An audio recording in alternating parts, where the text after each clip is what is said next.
Good morning मेरे बच्चों। बेटा, हम आप सभी को अब तक चैप्टर 1, चैप्टर 2 और चैप्टर 3 करा चुके हैं। अब हम एक नए चैप्टर 4 की तरफ बढ़ते हैं। इस चैप्टर 4 का नाम है लीनियर इक्वेशन इन टू वेरिएबल। तो बेटा, सबसे पहले आपको ये सीखना होगा कि इक्वेशन होता क्या है। मैंने यहाँ लिख दिया है chapter 4 linear equation into variable. सबसे पहले तो आपको ये सीखना होगा कि इक्वेशन क्या होता है, और फिर लीनियर इक्वेशन क्या होता है, और लीनियर इक्वेशन इन वेरिएबल क्या होते हैं, कांस्टेंट क्या होते हैं। ये सब चीज़ें मैं अपने पीछे वीडियोस में आपको बता चुका हूँ। Equation equation is a mathematical statement that two things are equal. It consists of two algebraic equations that have the same value. It means आपका जो इक्वेशन होता है यह एक अलजेब्रिक स्टेटमेंट है, मैथमेटिकल स्टेटमेंट है, और इसमें दो अलजेब्रिक इक्वेशंस होती हैं, दो अलजेब्रिक वैल्यूज होती हैं जो एक दूसरे के इक्वल होती हैं।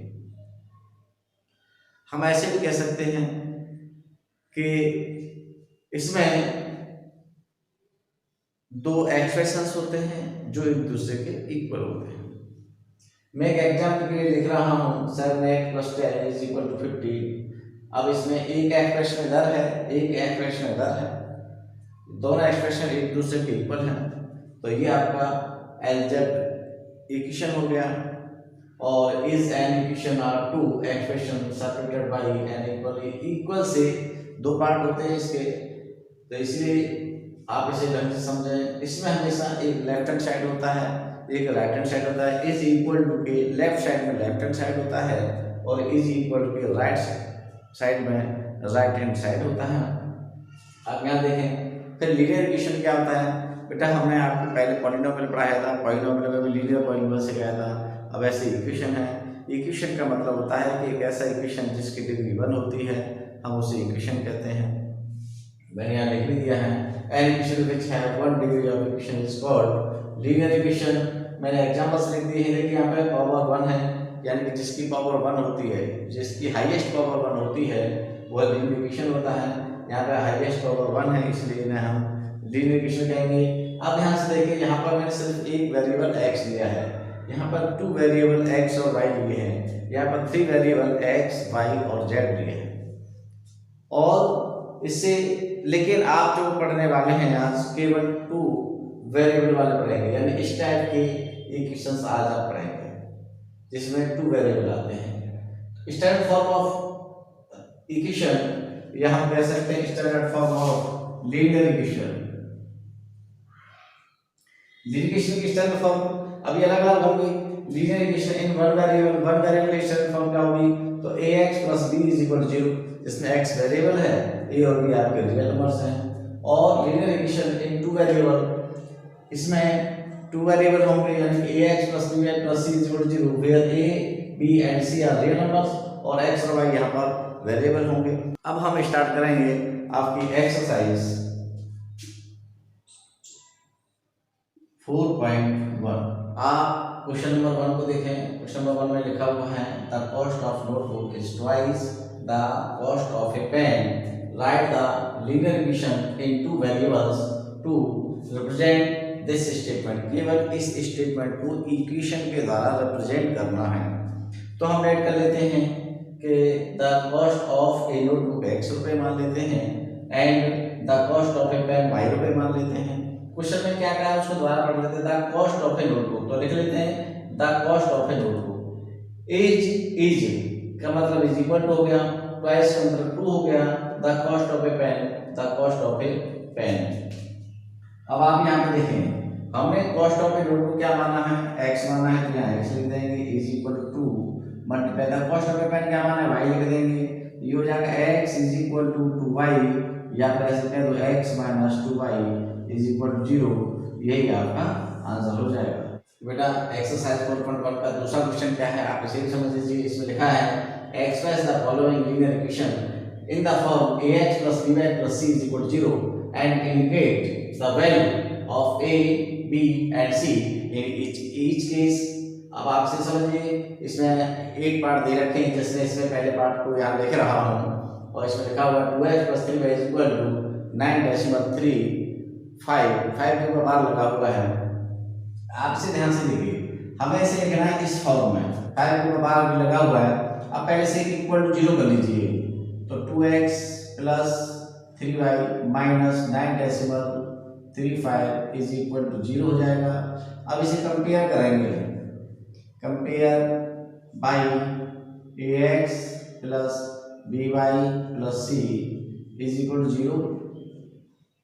जब हम इसको कंपेयर करेंगे तो आप देख लें, x का कोएफिशिएंट यहाँ पे a है, यहाँ पे x का कोएफिशिएंट 2 है, तो a की वैल्यू आपकी 2 हो जाएगी।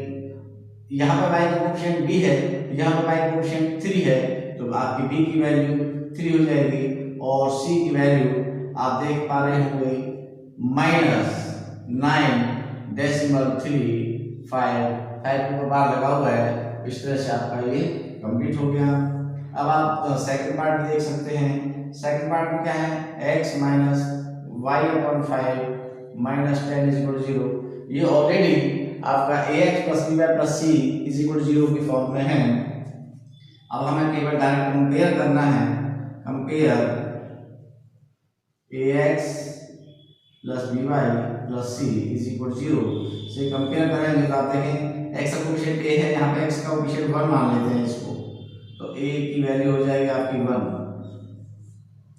b की वैल्यू -1/5 हो जाएगी, -1/5 एंड c की वैल्यू -10 हो जाएगी। ये तीनों आंसर आपके आ गए हैं। और आप अगला पार्ट देखें, थर्ड पार्ट को भी चेक करें आप। थर्ड में है -2x + 3y = 6। 6 तो गल जाएगी, -2x + 3y - 6 = 0। अब इसे कंपेयर करेंगे, कंपेयर ax + by + c = 0 से कंपेयर करेंगे तो आप ध्यान से देखें, a की वैल्यू हो जाएगी आपके पास -2, b की वैल्यू हो जाएगी आपके पास +3, c की वैल्यू हो जाएगी आपके पास -6। आप फोर्थ पार्ट को भी देखें, वहां पे लिखा हुआ है x = 3y, तो x यहाँ पे लिखेंगे हम 1 × x, इसको धर जाइए -3y + c की वैल्यू यहाँ कुछ भी नहीं है, 0 मान लेंगे, = 0।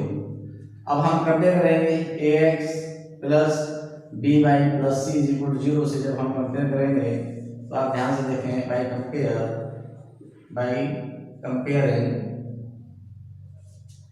तो a की वैल्यू क्या हो जाएगी आपके पास 1 हो जाएगी, b की वैल्यू -3 हो जाएगी और c की वैल्यू 0 हो जाएगी। इसी तरह से आप इसे भी कंपेयर कर सकते हैं। आप इसको देख लीजिए, आप इसको और 6 को बता देता हूँ मैं आपको। 6 पार्ट देख लीजिए, यहाँ पे लिखा हुआ है 3x + 2 = 0। यहाँ पे y वाला टर्म तो कहीं है ही नहीं, तो हम इसे लिखेंगे 3x + 0 × y + 2 = 0। अब इसे कंपेयर करेंगे, bye compare ax + by + c = 0। जब इसे कंपेयर करेंगे तो आपकी a की वैल्यू आ जाएगी 3, b की वैल्यू आ जाएगी 0 और c की वैल्यू आ जाएगी आपके पास 2। आंसर 7 पार्ट को देख लीजिए, इसमें लिखा हुआ है y - 2 = 0। इट मींस x का वैल्यू जैसे 0 × x मान लेंगे, +1 × y मान लेंगे, -2 = 0। जब इसे ax + by + c = 0 से कंपेयर करेंगे, आफ्टर कंपेयरिंग तो a की वैल्यू हो जाएगी 0, b की वैल्यू हो जाएगी आपके पास 1 और c की वैल्यू हो जाएगी -2। और लास्ट पार्ट बचा है आपका, मैं यहाँ कर देता हूँ इसको। लास्ट पार्ट बचा है आपका 8th पार्ट, 5 = 2x। आप इसे ऐसे लिख सकते हैं 2x = 5। देखिए एक ही बात होती है, हम इसे लिख सकते हैं 2x + 0 × y - 5 = 0। तो यहाँ पर जब हम ax + by + c = 0 से कंपेयर करेंगे बाय कंपेयरिंग, तो ए की वैल्यू 2 हो जाएगी, बी की वैल्यू 0 हो जाएगी, सी की वैल्यू -5 हो जाएगी।